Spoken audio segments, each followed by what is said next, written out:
समझना है कि क्वेश्चन टैग के सब्जेक्ट है उसका हमको चयन करना है। जब भी हमको क्वेश्चन टैग के सब्जेक्ट का चयन करना होता है तो हमको बारीकी से देखना होता है कि क्या स्टेटमेंट है और क्वेश्चन टैग का सब्जेक्ट क्या होगा।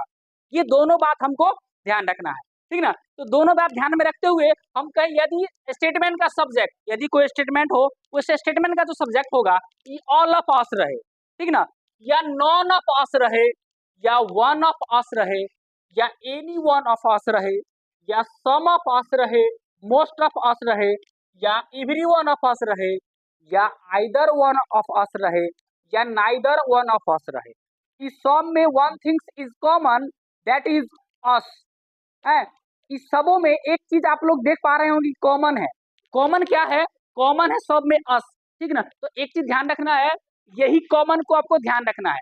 कॉमन को ध्यान रखने के लिए आपको क्या करना है, इसी अस के लिए अगर हम सब्जेक्ट की खोज करें, इसका सब्जेक्ट तो होगा, क्या होगा? वी होगा इसका सब्जेक्ट। यानी बात आप क्लियर है, क्लास में याद हो गया होगा तुम लोग को कि जब भी स्टेटमेंट तुमको दे, बात को समझिए, कि जब भी तुमको स्टेटमेंट दे और वो स्टेटमेंट में सब में एनी वन सम ऑफ सब रहे लेकिन लास्ट में अस लगा हुआ रहे तो वो क्वेश्चन टैग का सब्जेक्ट उसका क्या होगा, इस बात को हमको समझना है। क्वेश्चन टैग का सब्जेक्ट जो होगा ये भी होगा। यानी अब हमको क्या करना है कि वन ऑफ अस के बदला में सीधा सब्जेक्ट लिखना है वी।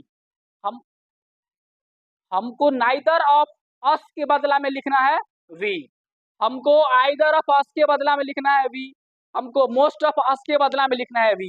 यानी सब्जेक्ट जो होगा वो हमारा वी होगा। ये बात क्लियर हो गई, ठीक ना। यानी क्लियर हो गई। अब एग्जाम्पल देखते हैं और साथ में समझने का प्रयास करते हैं।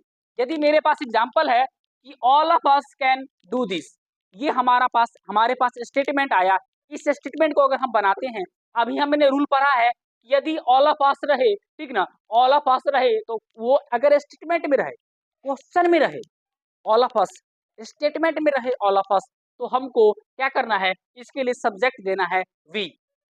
और बाकी जो भी रूल्स हैं उस सारे रूल्स को हमको फॉलो करना है। देख लो, क्वेश्चन टैग जब बनाने के लिए चलोगे तो सबसे पहला तुम्हारे पास जो नियम आएगा कि यदि प्रश्न में जो हेल्पिंग वर्ब है उसका प्रयोग करें। तो प्रश्न में हेल्पिंग वर्ब कैन है, अगर कैन है, ठीक ना। ये एक चीज और ध्यान रखना है, एक चीज और ध्यान रखना है कि यदि स्टेटमेंट अगर निगेटिव हो तो पॉजिटिव बनाना है, और पॉजिटिव हो तो निगेटिव बनाना है। स्टेटमेंट पॉजिटिव है तो निगेटिव बनेगा, और निगेटिव कैसे बनेगा? निगेटिव बनाने के लिए हम कैन लिखेंगे और कैन में नॉट जोड़ेंगे तो ये हो जाएगा कांट, ठीक ना। ये निगेटिव हो गया कांट। और ऑल ऑफ अस, इसके बदले में आप सब्जेक्ट लिखिएगा वी, इसका लिखा जाएगा सब्जेक्ट लिखाएगा वी और प्रश्नवाचक चिन्ह देंगे, बन के तैयार है। नेक्स्ट क्वेश्चन है मोस्ट ऑफ अस। इस मोस्ट ऑफ अस के बदले में भी हमको वी का प्रयोग करना है, लेकिन उससे पहले जब भी क्वेश्चन टैग बनाने के लिए चले तो हमको ध्यान रखना है कि इसमें हेल्पिंग वर्ब क्या है। तो हेल्पिंग वर्ब क्या है? हेल्पिंग वर्ब हैव है और इसमें नॉट नहीं लगल है तो नॉट लगाएंगे, तो हैव में नॉट जोड़ेंगे तो आपका बनेगा हैवंट, हैवंट बनेगा, ठीक ना। और उसमें मोस्ट ऑफ अस में इसमें अगर हम जोड़ देते हैं सब्जेक्ट तो इसका सब्जेक्ट लिखाएगा वी, तो यहां लिखेंगे हम वी और प्रश्नवाचक चिन्ह यानी sign of interrogation. Next question हमारे पास है neither of us have done this. यहां पर भी हैव है और यहां पर भी नाइदर ऑफ अस लगल है, बिकॉज नाइदर ऑफ अस जो है ये ऑलरेडी निगेटिव स्टेटमेंट है। तो जब भी निगेटिव स्टेटमेंट हो तो हमको ये चीज ध्यान रखना है कि पॉजिटिव बनाना है क्वेश्चन टैग। तो हैव में नॉट नहीं जोड़ेंगे, इस बार सीधे हैव को हैव लिख देंगे, हैव को हैव लिख देंगे और नाइदर ऑफ अस के बदला में सब्जेक्ट का प्रयोग करेंगे, वी का प्रयोग करेंगे, तो लिखेंगे वी और ये वाला चिन्ह बन के तैयार है। ज्यादा कुछ दिमाग नहीं लगाना है, बहुत आसान है क्वेश्चन टैग। धरती पर का सबसे आसान कोई टॉपिक है तो question tag. Next non of us, next question है नॉन ऑफ अस हैव। सब में हैव है इसलिए थोड़ा सा नहीं कंफ्यूजन होगा, बैट कोई बात नहीं है। None of us have seen the god. सबसे पहले we will see the sentence is positive और निगेटिव। क्या है ये सेंटेंस, पॉजिटिव है कि निगेटिव है? ये निगेटिव स्टेटमेंट है क्योंकि नॉन ऑफ अस लगल है।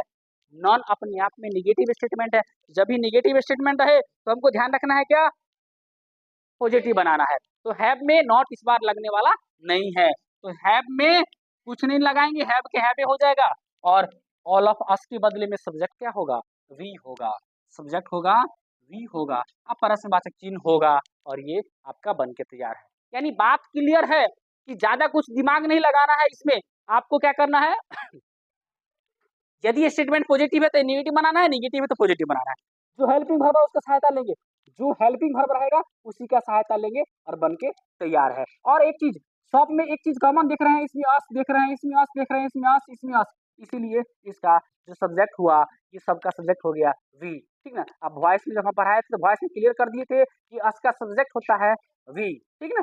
तो आशा उम्मीद करते हैं कि ये रूल नंबर 4 आपको समझ में आया होगा, ठीक ना। हम आगे बढ़ते हैं।